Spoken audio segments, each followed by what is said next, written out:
All right, so here's the flood coat. As you can see, that's been very clear.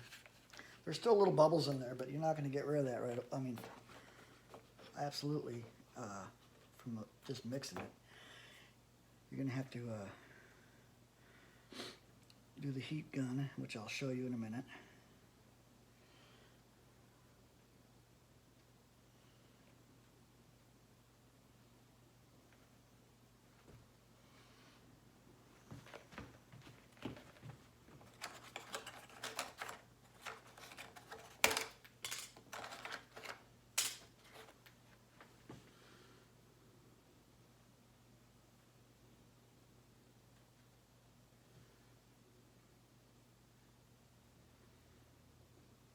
A little sloppy.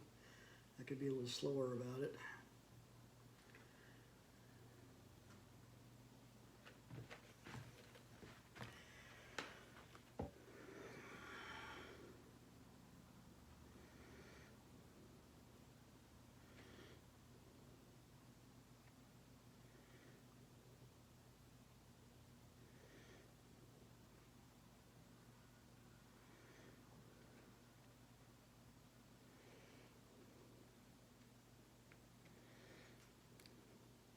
All right.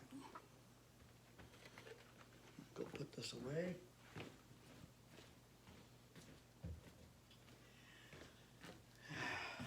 Basically, these are sticks. You can use your gloves if you want. I mean, a lot of people do that too. And I will use my fingers at some point, but now I'll just use a wet rag to get the stickiness off. Should always wear a respirator. I don't have my respirator on, but I'm just kind of in a hurry here.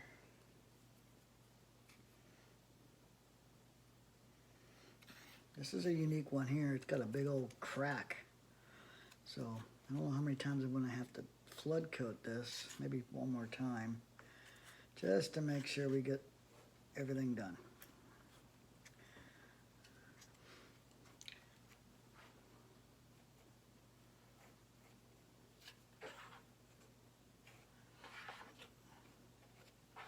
These lids that I'm using, that these are in, are perfect because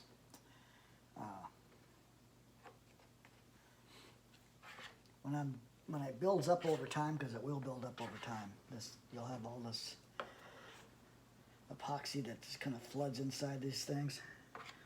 All of it can be taken off, and then you can I've done it like 4 times. You can take out, after it dries, big old chunks of hardened epoxy and start over.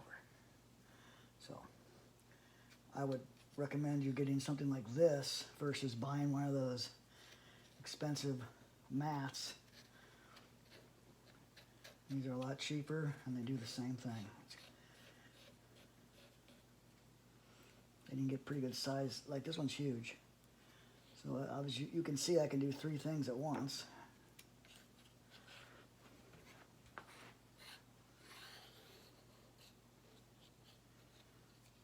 Continue picking up stuff from here, see?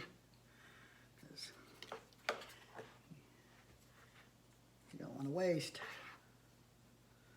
No waste, right? Or as little as possible.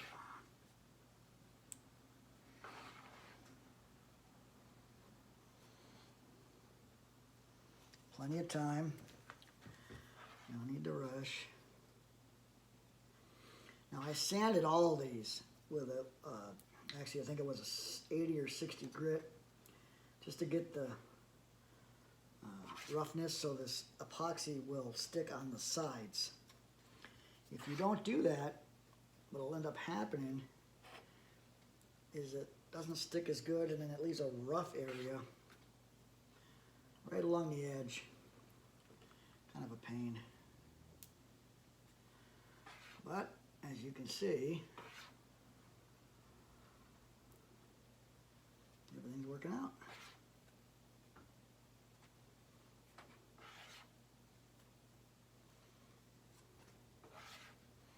These are for sale, if anybody would like to buy them.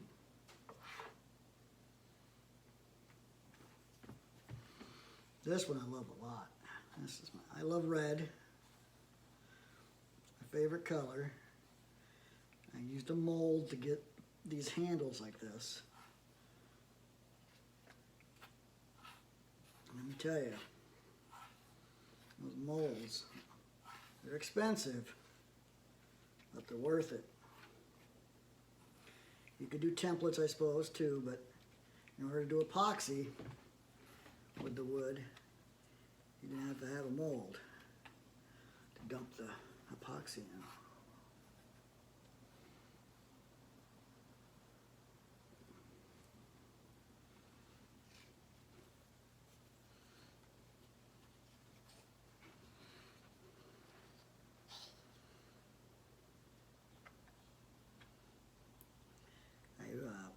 Did a little router bit, a little round over, probably a 1/4 inch, maybe a little less on the edges.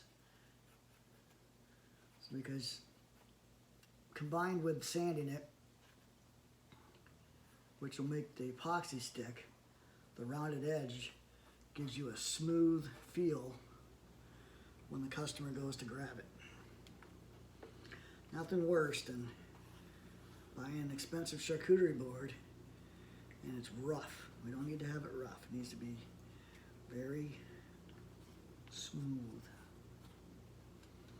Now I will continue to walk around these things and see where I missed some stuff, because I'm sure I missed a few different areas.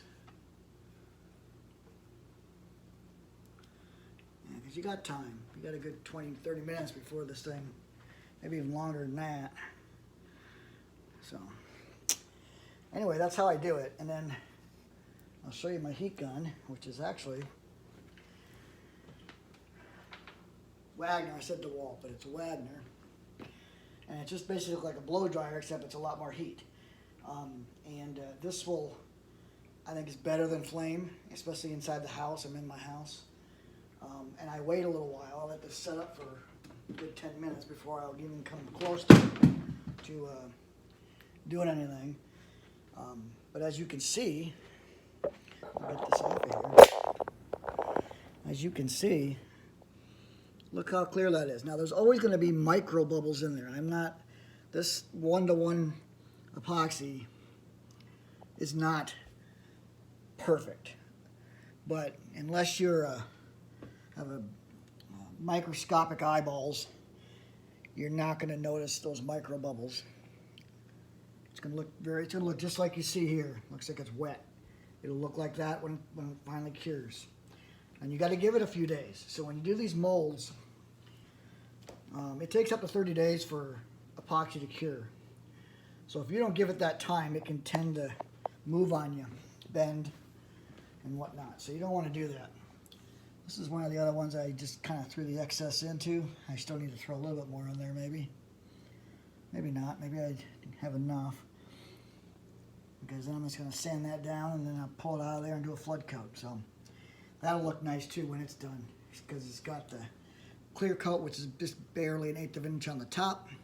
Underneath that's the colored coat, and then of course with my wood, I'll bring that out to my drum sander, sand that down to until I hit the epoxy just barely, and I'll clean off the edges, round over the edge with that round over bit, and I'll do the same thing that I did here.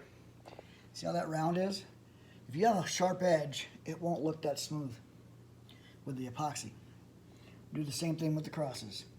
This is kind of unique. I will see how that turns out. I wasn't sure about that. But I do like the way the walnut kind of blends. And that's basically how I do it. Very simple.